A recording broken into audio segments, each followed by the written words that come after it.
ಕಾಫಿನಾಡು ಚಿಕ್ಕಮಗಳೂರಿನಲ್ಲಿ ಬಿರುಗಾಳಿ ಸಹಿತ ಮಳೆಯಾಗ್ತಾ ಇದೆ. ಬಿರುಗಾಳಿ ಮಳೆ ಹೊಡೆತಕ್ಕೆ ರಸ್ತೆಗೆ ಅಡ್ಡಲಾಗಿ ಬೃಹತ್ ಗಾತ್ರದ ಮರ ಬಿದ್ದಿದೆ. ಮರ ಬಿದ್ದ ರಭಸಕ್ಕೆ ವಿದ್ಯುತ್ ಕಂಬಗಳು ಕೂಡ ನೆಲಕಚ್ಚಿವೆ. ಚಿಕ್ಕಮಗಳೂರು ತಾಲೂಕಿನ ಕಂಚಿನಕಲ್ದುರ್ಗದಲ್ಲಿ ನಡೆದಿರುವಂತಹ ಘಟನೆ ಇದು. ಬಿರುಗಾಳಿಯ ಆರ್ಭಟಕ್ಕೆ ಮರಗಳು ನೆಲಕಚ್ಚುತ್ತಾ ಇವೆ, ವಿದ್ಯುತ್ ಕಂಬಗಳು ಕೂಡ ಮುರಿದು ಬೀಳ್ತಾ ಇವೆ. ಮಲೆನಾಡು ಭಾಗದಲ್ಲಿ ಆತಂಕ ಸೃಷ್ಟಿ ಮಾಡಿರುವಂತಹ ಬಿರುಗಾಳಿ ಬರೀ ಮಳೆಯಾಗ್ತಾ ಇಲ್ಲ, ಬಿರುಗಾಳಿ ಸಹಿತ ಮಳೆಯಾಗ್ತಾ ಇದೆ.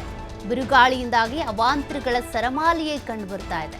ರಸ್ತೆಗೆ ಬಿದ್ದಂತಹ ಬೃಹತ್ ಗಾತ್ರದ ಮರವನ್ನ ತೆರವು ಮಾಡ್ತಾ ಇದ್ದಾರೆ ಸ್ಥಳೀಯರು. ವಿದ್ಯುತ್ ಇಲ್ಲದೆ ಕತ್ತಲೆಯಲ್ಲಿನೇ ನೂರಾರು ಗ್ರಾಮಗಳಿವೆ. ವಿದ್ಯುತ್ ಸಂಪರ್ಕ ಕಡಿತ ಆಗಿದೆ. ಕಾರಣ ಅಲ್ಲಲ್ಲಿ ವಿದ್ಯುತ್ ಕಂಬಗಳು ನೆಲಕಚ್ಚಿವೆ, ಪುಡಿ ಪುಡಿ ಆಗೋಗಿವೆ ವಿದ್ಯುತ್ ಕಂಬಗಳು. ಹೀಗಾಗಿ ನೂರಾರು ಗ್ರಾಮಗಳು ಈಗ ಕತ್ತಲೆಯಲ್ಲಿನೇ ಬದುಕನ್ನು ದೂಡುವಂತೆ ಆಗಿದೆ. ಚಿಕ್ಕಮಗಳೂರು, ಉಡುಪಿ ಸೇರಿದಂತೆ 5-6 ಜಿಲ್ಲೆಗಳಲ್ಲಿ ನಿರಂತರ ಮಳೆಯಾಗ್ತಾ ಇದೆ. ರೆಡ್ ಅಲರ್ಟ್ ಘೋಷಣೆ ಮಾಡಲಾಗಿದೆ. ನೋಡಿ, ವಿದ್ಯುತ್ ಕಂಬ ನೆಲಕಚ್ಚಿದೆ. ಹಾಗಾಗಿ ಕೆಲ ಗ್ರಾಮಗಳಲ್ಲಿ ವಿದ್ಯುತ್ ಸಂಪರ್ಕವೇ ಕಡಿತ ಆಗಿದೆ. ಕತ್ಲಲ್ಲೇ ಇರಬೇಕಾದಂಥ ಪರಿಸ್ಥಿತಿ ಒಂದಷ್ಟು ಗ್ರಾಮಗಳಿಗೆ.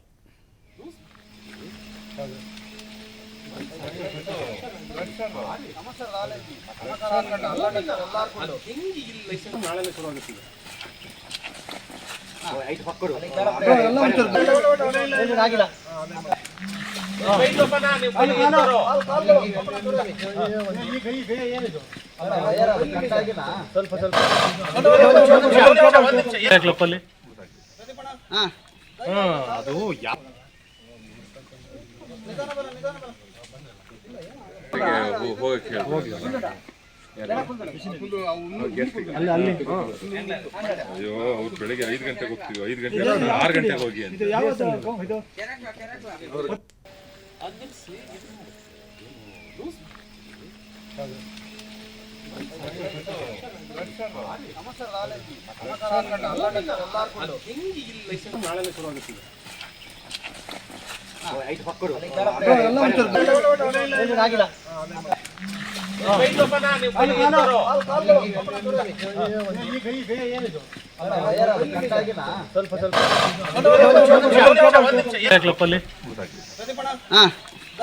ಅದು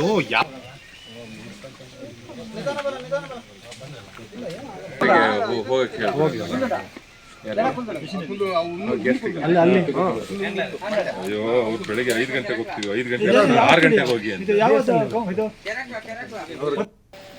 ಸಮಸ್ಯೆ